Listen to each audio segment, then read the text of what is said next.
Bon, désolée pour la coupure, mais mon téléphone n'avait plus assez de mémoire. Donc j'ai dû aller un peu faire le ménage. Et je reviens vers vous pour reprendre la suite de ma narration. Finalement, ça fait peut-être une petite coupure, ça fait peut-être une vidéo un peu longue. Mais je ne vois pas comment je pouvais l'écourter un peu plus. Donc je reprends donc au moment où je trouve ce titre dans la cabane à livres, Le Cercle des Hommes, de Pascal Manoukian, et donc de cet homme d'affaires qui se retrouve au milieu de la forêt amazonienne avec une tribu d'Indiens qui se demandent ce que c'est cet animal qui arrive. Et c'est très très poignant hein, parce qu'on se met à la place de cet homme avec ses schémas, son formatage et tout ça, et qui tout d'un coup comprend plus rien, quoi, et qui il va falloir qu'il essaye de trouver un moyen d'entrer en relation, de faire évoluer les choses. Et ouais, c'est assez époustouflant, hein, vraiment.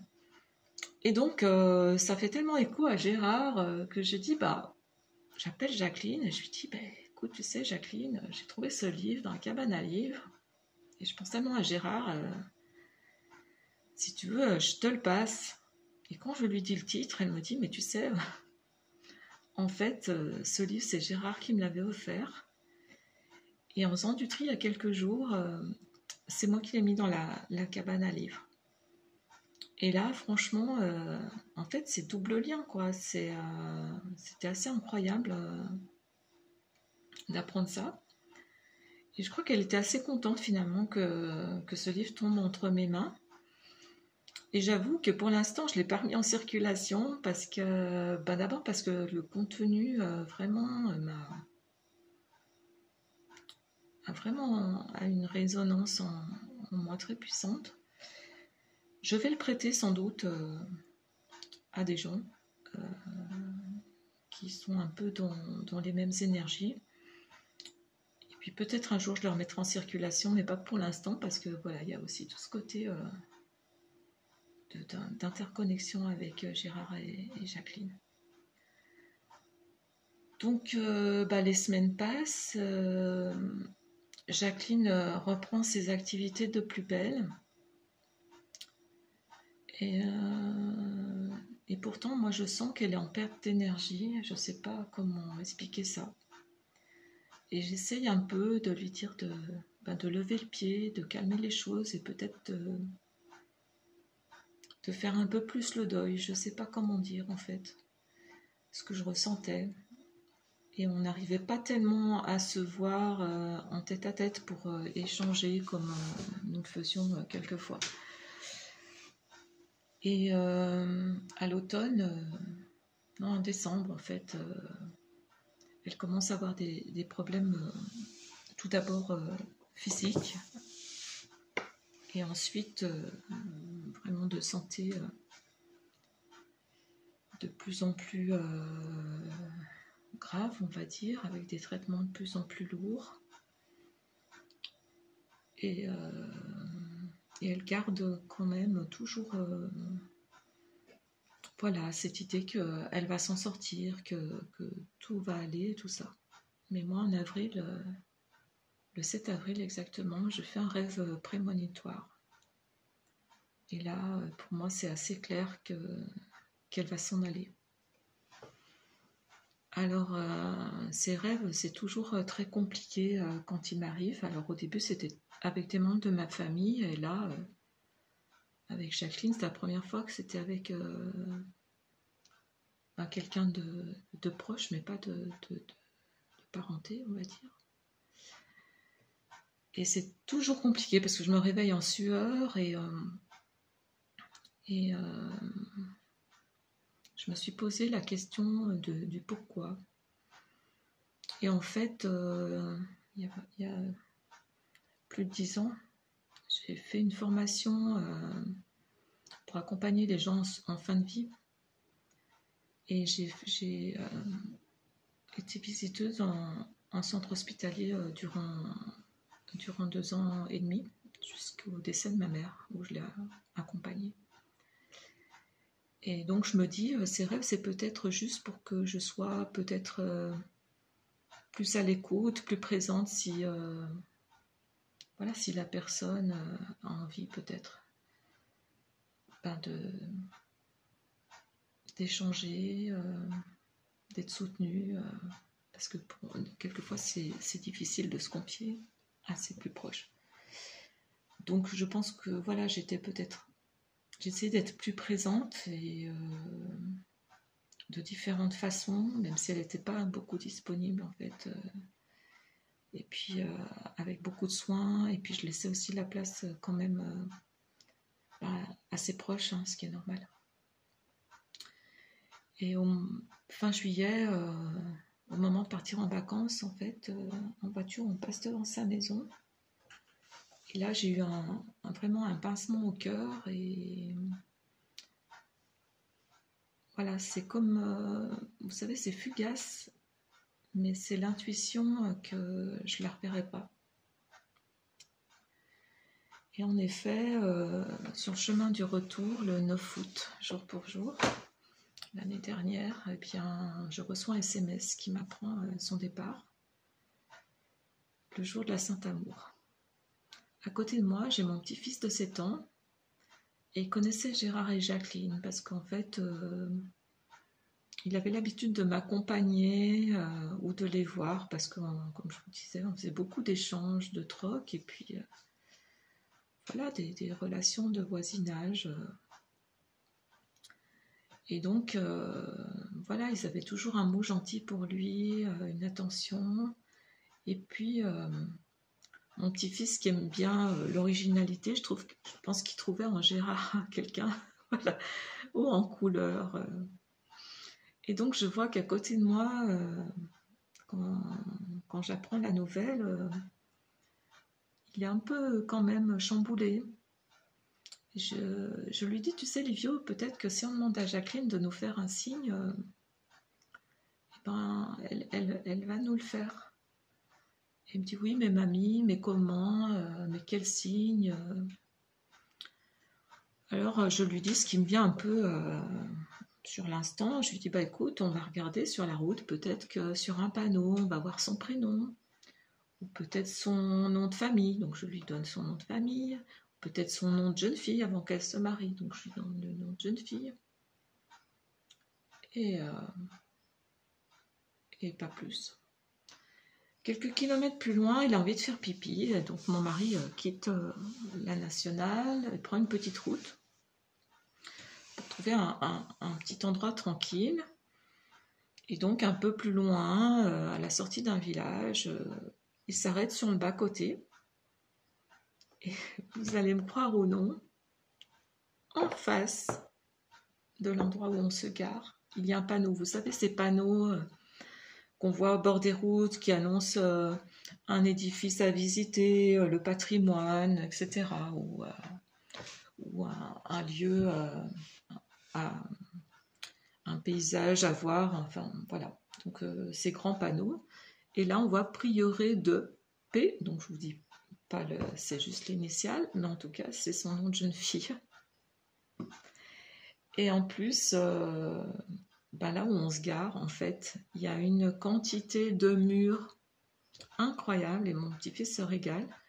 Et je pensais à Jacqueline, des confitures de mamine, et voilà, je pense qu'il y avait vraiment quelque chose qui a apporté de la sérénité à mon petit-fils. Et donc nous rentrons, quelques jours plus tard, bah, ce sont les obsèques, et c'était très très très émouvant, et pour moi très éprouvant. J'ai trouvé que c'était pas évident. Et juste à la fin, en fait, il y a eu le chant final, qui est un titre de Julien Clerc, ce n'est qu'une tourterelle qui s'envole à tire d'aile. Et donc nous avions tous les paroles et tout le monde a chanté en chœur, et là c'était magnifique, et j'ai senti vraiment son envol, c'était vraiment léger, il y avait vraiment quelque chose de léger. Et ce que je voulais dire, c'est que bien sûr, hein, il y a le vide, là, dans la matière, hein, dans la vie de tous les jours. Mais au-delà, il y a un tel plein de ce qu'on a partagé, un tel plein voilà, enfin, une telle richesse. Et pour moi, les liens du cœur enfin, sont bien au-delà en fait, du temps et de l'espace. Donc pour moi, ils sont toujours là. Et, et je dirais que j'en ai les signes. Bien sûr, c'est pas tous les jours, mais je pense à des moments, voilà, où, comme ce matin, il y avait cette idée de faire cette vidéo. Et ça ne s'arrête pas là, vous allez comprendre. En janvier cette année, un matin, je fais un rêve prémonitoire qui concerne mon père. Et lorsque, au moment de la pause repas, donc l'EHPAD m'appelle pour me dire qu'il est en insuffisance respiratoire et qu'il l'envoie aux urgences, je préviens mon patron et je pars aussitôt pour le rejoindre, pour pouvoir l'accompagner dans l'ambulance jusqu'à l'hôpital. Et pour me rendre à l'EHPAD, en fait, je traverse un tunnel en voiture. Donc là, la radio s'arrête, puisqu'il n'y a plus de possibilité de capter les ondes. Et quand je ressors du tunnel, la chanson de Julien Clerc. Et là, je me suis dit, deuxième signe, là, c'est Jacqueline qui est en train de me prévenir. Ton père va partir. Ça, c'était tellement évident, quoi. Et en plus, quand j'arrive à l'hôpital, au centre hospitalier, la médecin urgentiste qui prend en charge mon père se prénomme Cécile, le prénom de l'unique sœur de mon père qui est décédée il y a une vingtaine d'années. Donc pour moi, tout était assez clair.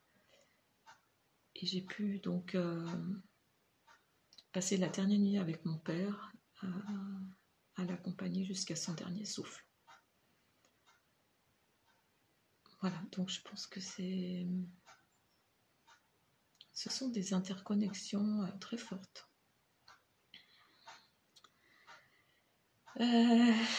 Bon, que vous dire de plus pour finir, je vais vous lire donc la fin de la prière amérindienne qui, comme je vous le dis, je pense que j'aimerais qu'on la lise pour mon départ, puisqu'à un moment il viendra aussi. Donc je vais vous la partager la fin et puis j'essaierai de vous mettre la totalité, de la saisir en description si je trouve le lieu, l'endroit où je peux le saisir, la totalité de la prière. Donc je vous partage cette citation. N'allez pas sur ma tombe pour pleurer. Je ne suis pas là, je ne dors pas. Je suis les 1000 vents qui soufflent.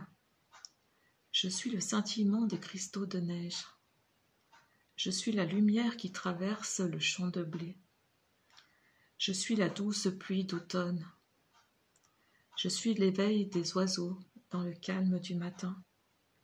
Je suis l'étoile qui brille dans la nuit. Et pour Gérard, je lui avais ajouté, je suis le regard de la baleine au milieu de l'océan.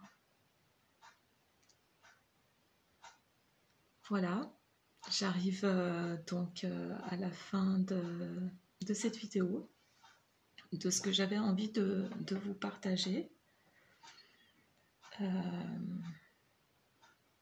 Et puis, je vous remercie de votre écoute bienveillante. Et puis, n'hésitez pas si vous avez envie de partager une expérience ou autre. C'est bienvenu. J'espère que